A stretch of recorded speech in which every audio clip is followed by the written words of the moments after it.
মানুষের সৌন্দর্য তার মস্তিষ্কে বসবাস করে।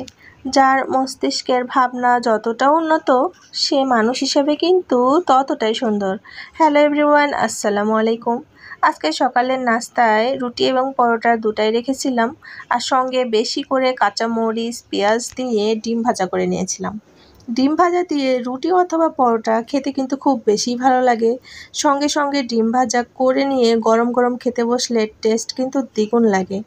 এদিকে নাস্তা শেষ করার পরেই চলে এসেছি।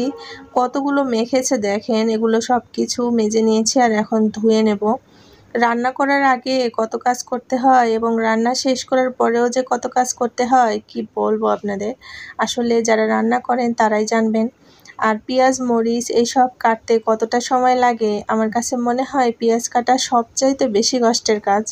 তো পেঁয়াজ কাঁচামরিচ রসুন সব কিছুই পরিষ্কার করে কেটে কুটে আর কি নিয়েছি, আর রসুনটাও আমি থেতো করে নেব একটু পরে, কারণ আজকে আমি পুঁই শাকের ভাজা রান্না করব, আর এতে অনেকগুলো করে রসুন দিলে খেতে বেশি ভালো লাগে। এদিকে নতুন পানির এই পুঁই শাকটা খেতে খুব বেশি ভালো লাগতেছে এখন। আসলে গরম পড়ার সাথে সাথে পুঁই শাকটা খেতেও বেশি ভালো লাগে। আর পুঁই শাকের ভাজা আমার বরাবরের জন্য অনেক বেশি পছন্দ, এবং পুঁই শাক দিয়ে যে কোনো রেসিপি তৈরি করলেও ভালো লাগে। আর এদিকে রসুনটাও থেতো করে নিয়েছি, আর পুঁই শাকটা আমি একটু লবণ হলুদ দিয়ে সেদ্ধ করে নেব। আর কি হলুদটা নাও দিতে পারি, শুধু লবণ দিয়ে সেদ্ধ করে নেব হয়তো। আর এখানে আমার ডালটা সেদ্ধ হয়ে গিয়েছে, আর প্রেসার কুকারে ডালটা আমার কাছে রান্না করার সুবিধা মনে হয়। আর জিওল মাছটাও ধুয়ে রেখেছি, আর এদিকে ভাতের পানিও বসিয়ে দিয়েছি। আসলে দুই দিকেই চুলা জ্বলতেছে, এই জন্য রান্নাটা খুব তাড়াতাড়ি হয়ে যায়। আর এদিকে ডালটাও দেখেন বাগার দিয়ে নেওয়া হয়ে গিয়েছে। ডালটা এখন ঢেলে নেব, আর এদিকে ভাতের বলকটাও চলে এসেছে।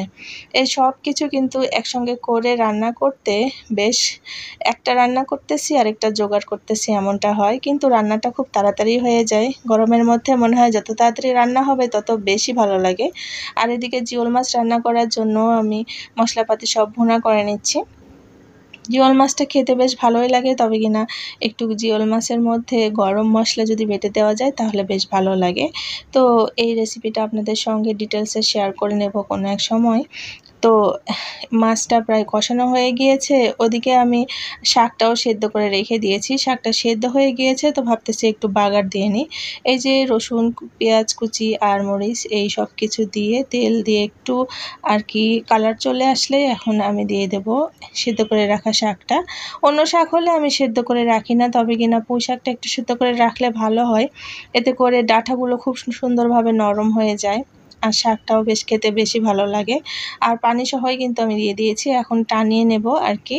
আর শাকটার পানিটা যখন টানিয়ে যাবে তখন একটু ভাজা ভাজা করে নিয়ে নামিয়ে ফেলবো। দেখেন কালারটা কত সুন্দর এসেছে, আর পুঁই শাক ভাজা দিয়ে কিন্তু ভাত খেতে বেশ ভালো লাগে। এদিকে এটা হয়ে গিয়েছে, অন্যদিকে মাছের ঝোলটাও প্রায় রেডি হয়ে যাচ্ছে। তো এই পর্যন্ত যারা যারা আমার ব্লগ ভিডিওটা দেখলেন তাদেরকে অনেক অনেক ধন্যবাদ। ইউটিউব থেকে দেখলে আমার চ্যানেলটা সাবস্ক্রাইব করে দেবেন, আর ফেসবুক পেজ থেকে দেখলে অবশ্যই ফলো করে নেবেন। সব কিছু রান্না হয়ে গিয়েছে আর এখন টেবিলে উঠাই দিয়েছি। এই মুহূর্তটা খুব বেশি ভালো লাগে, কারণ রান্না বান্না শেষ হলে একটা স্বস্তি পাওয়া যায়। সারাদিনের মনে হয় সব কাজ বাজ শেষ হয়ে গিয়েছে, রাত্রে হয়তো বা কোনো সময় ভর্তা করলাম বা কিছু একটা রান্না করে ফেললাম, তবে কিনা সকালে আর দুপুরের রান্নাটা বেশি প্যারা পোহাতে হয়। ভালো থাকবেন সবাই, দেখা হবে নতুন কোনো ব্লগে। আসসালামু আলাইকুম, আল্লাহ হাফেজ।